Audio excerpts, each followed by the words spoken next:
మీ బట్టలకి సాఫ్టింగ్ ప్రొటెక్షన్ ఇచ్చే సరైన ప్రొడక్ట్ ఎలిమ్ ఫ్యాబ్రిక్ కండిషనర్.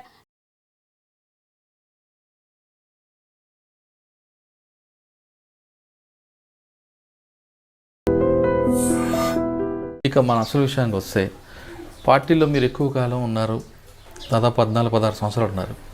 పార్టీ ఆ ఏరియాలో దండకారణ్యంలో ఎక్కువ ఆదివాసీల పోరాటం కోసం ఎక్కువ పోరాటం చేస్తుంది దాదాపు 40 సంవత్సరాల నుంచి.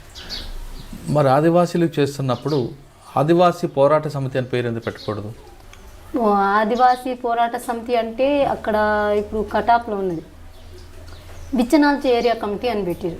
ఎందుకంటే బిచ్చనాల్చి అంటే ఏం లేను ప్రజలు అక్కడ ఏం ఒక ప్రభుత్వ సంబంధించింది సంస్కరణలు కానీ వాళ్ళ ప్రభుత్వ అభివృద్ధి కానీ దైనందిన సమస్యలు కానీ విద్యా వైద్యం కానీ ఏం లేవు, కోరాపుట్లో ఏం లేవు.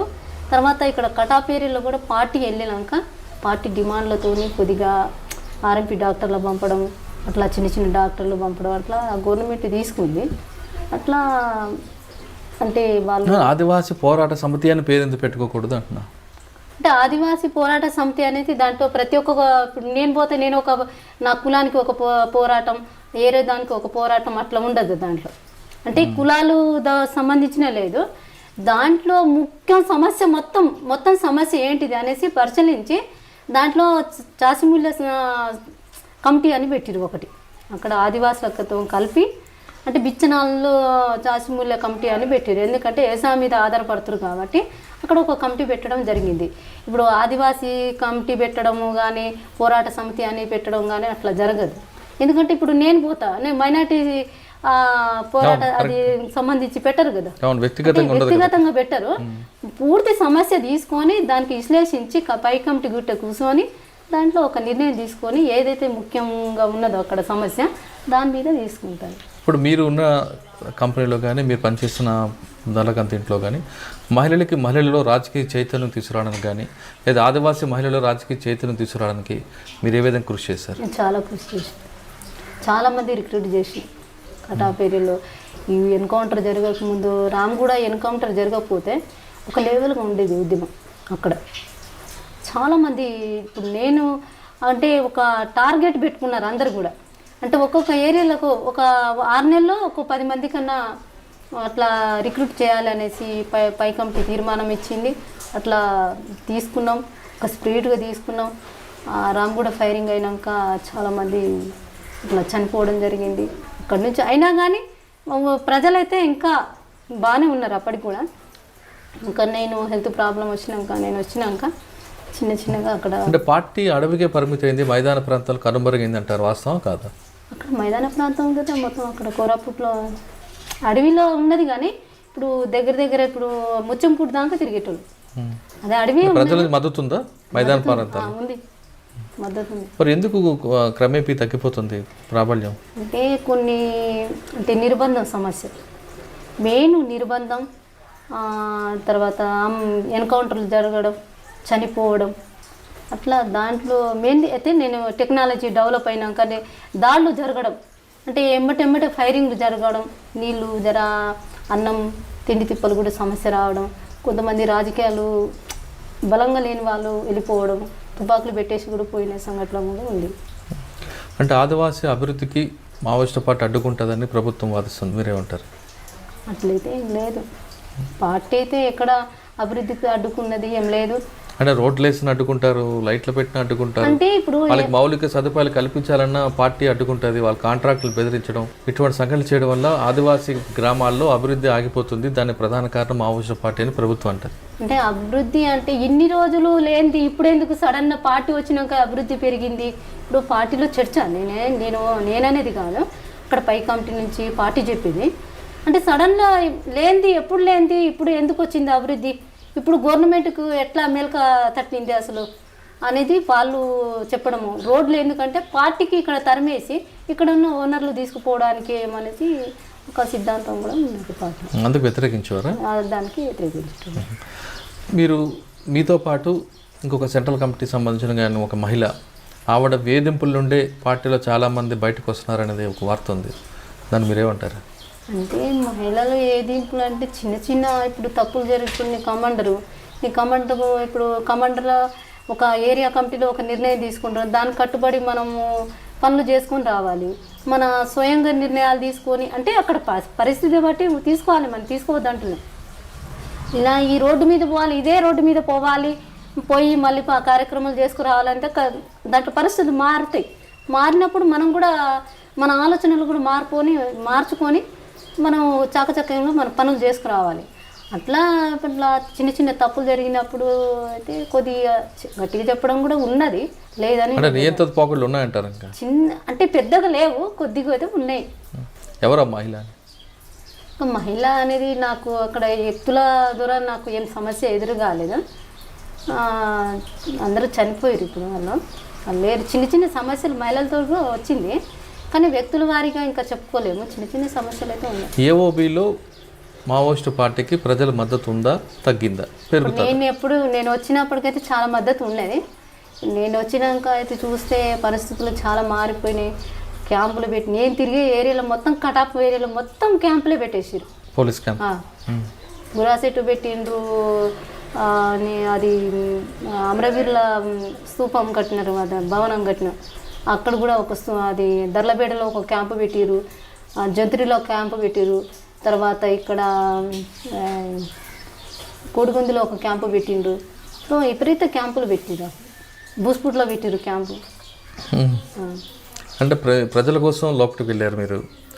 అనారోగ్య సమస్యలని ఇంకా వేరే సమస్యల నుంచి బయటకు వచ్చారు? నాకైతే మెయిన్ అయితే అనారోగ్య సమస్య వచ్చింది. వచ్చినాక సాకేతు నేను ఇంటికి వెళ్ళి అంటే నేను పార్టీలో పోయిన కాడి నుంచి మా అమ్మ రిలేషన్ అంటే మా అమ్మ వాళ్ళతో కాంటాక్ట్ లేదు అసలు నాకు, కొద్ది కూడా లేదు. నేను పార్టీలో పోయినా కానీ చూస్తానంటున్నా కానీ పార్టీ కల్పిస్తాను అన్నది కానీ ఎప్పుడు కూడా నేను మా అమ్మ వాళ్ళకి చూడాలనేది ఏం లేదు. ఎప్పుడన్నా వీలుంటే పిలవండి లోపల చూస్తాననేసి ప్రపోజల్ పెట్టినాను నేను. అట్లా రామగూడ ఫైరింగ్ జరిగినాక పార్టీ రిలేషన్తో ఫోన్ నెంబరు తీసుకురావడం జరిగింది. ఫోన్ చేసి మా తమ్ముతో మాట్లాడితే మా అమ్మ వాళ్ళందరూ ఏడ్చినారు. కానీ అప్పటికీ హెల్త్ బాగాలేదు నాకు. ఇంకా సాకేత్కి నేను వెళ్ళిపోతానని ఇంటికి వెళ్ళిపోతానని చెప్పిన. సాకేతు నేను ఎప్పుడు చెప్పినా ఏ నెలలో చెప్పిన 3 నెలలు ఆపిరు నాకు, 3-4 నెలలు ఆపిరు. నువ్వు నిర్ణయం అట్లా ఆలోచించడం మంచి పద్ధతి కాదు, నీకు సమస్యలు పెద్ద ఏం లేదు, అనారోగ్యం చూపిస్తాం అనేసి అన్నారు. కాదు నేను పోతాననేసి ఇంకా నేను హెల్త్ ప్రాబ్లం బాగా అంటే వర్గ ప్రేమకు ఎక్కువగా ప్రాధాన్యత ఇచ్చే మావోయిస్ట్ పార్టీలో మరి వ్యక్తిగత ప్రేమకి హెల్త్ సహకరిస్తలేదు. బాగా జ్వరం రావడం, ఇంకా గ్యాస్, ఆరోగ్య సమస్య కాకుండా మీరు కన్నతల్లి తమ్ముడు మీద ఎక్కువగా ప్రేమ చూపించారు. అట్లా అని ప్రేమ అని కాదు, అప్పుడు మాట్లాడిన అదే టైంలో అన్నీ జరిగినాయి. నేను ఇంటికి పోతానని చెప్పిన టైం అదే, వాళ్ళు కూడా మాట్లాడిపించింది అప్పుడు ఆ టైంలో జరిగినాయి. ఏదో ఇంటికి వాళ్ళు మా అమ్మ వాళ్ళు మాట్లాడి ఏదో ఏడ్చిరు అనేదో నేను రాలేదు. అట్లా ఆ టైంలో జరిగినాయి అన్నీ. అంటే పార్టీ అనుమతి ఇచ్చిందా మీరు వెళ్ళిపోతానంటే? నేను వెళ్ళిపోతా అంటే 3 నెలలు టైం పెట్టింది. 3 నెలలు సాకైతే డైరెక్ట్ మాట్లాడిండు, ఉదయం మాట్లాడి వాళ్ళతోనే ఉండేదాన్ని. నేను ఎక్కువ నేను అక్కడ యోబిలో ఉన్నదంటే సాకేతు ఉదయ్ దయతోనే ఉన్నదాన్ని, వాళ్ళతోనే ఎక్కువ నాయకత్వంతో ఉన్నాను. ఏమన్నారు 3 నెలల తర్వాత? 3 నెలలు టైం పెట్టిరు, ఆలోచించుకొని నిర్ణయం తీసుకో, ఆలోచించే పద్ధతి మంచిది కాదు, ప్రజలకు ఇంకా ద్రోహం చేసినట్టయితే కదా అని చెప్పిరు కానీ నేను ఇంకా దాంట్లో అయితే నేను మార్చుకోలేదు. పోతానని చెప్తే పంపించారు. నేనైతే దొంగతనంగా పారిపోరాలే, పార్టీ పంపిస్తేనే నేను పోతా, పంపకుంటే ఎన్ని రోజులని ఉంటానని చెప్పిన. పార్టీ పంపిస్తేనే వచ్చినాను. ఎక్కడ సార్ ఎంటర్ అయ్యారు? నాకు నల్గొండలే సార్. ఎవరి దగ్గర? దంగనాథ్ ఎస్పీ సార్ దగ్గర. అదే ఎస్పీ గారితో గతంలో ఫైట్ అయింది కదా మీరు, ఒక ఎక్స్చేంజ్ ఆఫ్ ఫైర్ తప్పించుకున్నారు నల్లమలలో. అవును. ఏమన్నారు అప్పుడు సార్? సార్ ఇంకా మాట్లాడి ఇంట్రగేషన్ చేసారు, దాంట్లో కూడా చెప్పినాను. వచ్చిన తర్వాత మీకు రావాల్సిందన్నీ వచ్చాయి. అయితే ఇప్పుడు అయితే రివార్డు ఇచ్చారు, 4 ఎకరాల ల్యాండ్ ఇచ్చారు, అది పట్ట గిట్ట ఏం ఇవ్వలేదు, ఇంకా మిగతా ఏం రాలేదు. మీ సమస్యను పరిష్కారం ఏందో? సమస్య అంటే ఇప్పుడు ఇచ్చిన చెప్పిండ్రు కానీ ఇవ్వలేదు. ఏమన్నారు ఎస్పీ గారు? ఇస్తామని చెప్పారు. మీ పాతల భూమి అది ఏమో మాట్లాడిండు, మళ్ళా కోర్టుకు 60 రోజుల టైం ఇచ్చారు, ఆ తర్వాత చేస్తామని చెప్పారు. ఇప్పుడు బయటకు వచ్చారు, ఇప్పుడు ఆరోగ్యం ఎలాగుంది మీకు? అక్కడ ఉన్న అప్పుడు కంటే ఇప్పుడు కొద్దిగా పర్లేదు. ఏం చేద్దాం అనుకుంటున్నా, మీ లక్ష్యం ఏంటి ఇప్పుడు? లక్ష్యం అయితే అమ్మ నాన్నతోనే ఉంటా, ఫ్యామిలీకి. ఇప్పుడు మీరు వెళ్తున్నప్పుడు గ్రామాల పరిస్థితులు వేరు, ఇప్పుడు గ్రామాల అభివృద్ధి చెందే ప్రభుత్వ పథకాల కింద వరకు వస్తున్నాయి. అప్పుడు ఉన్న పరిస్థితులు ఇప్పుడు లేవు, అది వాస్తవం కదా? ఇంత అభివృద్ధి చెందుతున్న ప్రాంతంలో ఇలాంటి సమస్యలు, చాలా సమస్యలు ఎదురవుతున్నప్పుడు మీలాగా అడవిలోకి వెళ్ళి తుపాకీ పట్టుకోవాలా, లేదు ప్రజాస్వామ్యబద్ధంగా పోరాటం చేయాలి? ఇప్పుడున్న పరిస్థితులు అయితే ఇప్పుడు ఎవరు తుపాకీ బట్టంత ఆలోచిస్తలేరు. అలాంటి పరిస్థితి ప్రభుత్వం కలిపి కొద్దిగా సమస్యలు ఉన్నాయి, ప్రభుత్వం దాంట్లో అమలు చేసే దాంట్లో కూడా ఉన్నాయి. ఇప్పుడున్న ఏ పని కష్టానికి సిద్ధపడాలి కదా, ఇప్పుడు కష్టానికి సిద్ధపడతలేదు. ఇప్పుడున్న టెక్నాలజీ, ఇప్పుడున్న ఈ సినిమాలు కానీ, తర్వాత ఈ సెల్ ఫోన్స్ కానీ వచ్చే ఎట్లనే ఒక 600 సంపాదించుకున్నా బతుకుదాం, ఆ కొండలలో పోయి మళ్ళీ ఎవరు కావాలి అన్నట్టుగా ఉన్నది. నేను పరిశీలించిన వరకు అయితే ఇప్పుడు అంటే విప్లవం అంటే నిండు భోజనం కాదు కదా, అలాగ కష్టాలు ఉంటాయి దాంట్లో. మనం మాట్లాడుకున్నారే 10 మంది కుర్రోళ్ళు కలిసి మాట్లాడుకున్నంతగా ఈజీగా అక్కడ ఉద్యమం కాదు, పార్టీలో పోవడం అంత ఈజీ కూడా కాదు. వాళ్ళు మస్తు మాట్లాడుకుంటారు, కానీ ఆచరణలో పోయి అమలు చేసేది చాలా ఉంటుంది. అలాగా అది లేదు, కనిపిస్తలేదు యూత్లో. కొంతమందిలో ఉన్నది కానీ అది ఆవేశంతో ఉన్నదే కనిపిస్తుంది, ఐడియాలజీగా లేదంటే. లేదు, ఆవేశంతోనే. ఇప్పుడు ఏదో పనులు జరగకపోతే ఎంఆర్ ఆఫీస్ చుట్టూ తిరిగి, లేకుంటే ఏదైనా భూమి ప్రాబ్లం వచ్చినా కానీ, నిరుద్యోగం సమస్య వచ్చినప్పుడు అలాంటి ఆలోచన చేయడం జరుగుతుంది. కానీ వాళ్ళు ఇప్పుడు ఇంకొకటి ఏంటంటే పార్టీ లేదు కదా ఇక్కడ.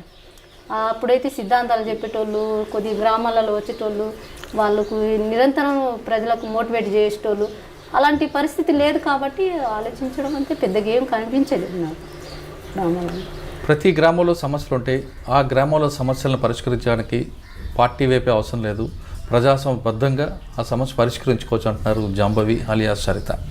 ఇది ఈ వారం సరితతో ఎక్స్క్లూజివ్ ఇంటర్వ్యూ. వచ్చే వారం మరో గెస్ట్తో మళ్ళీ కలుద్దాం. అంతవరకు నమస్కారం.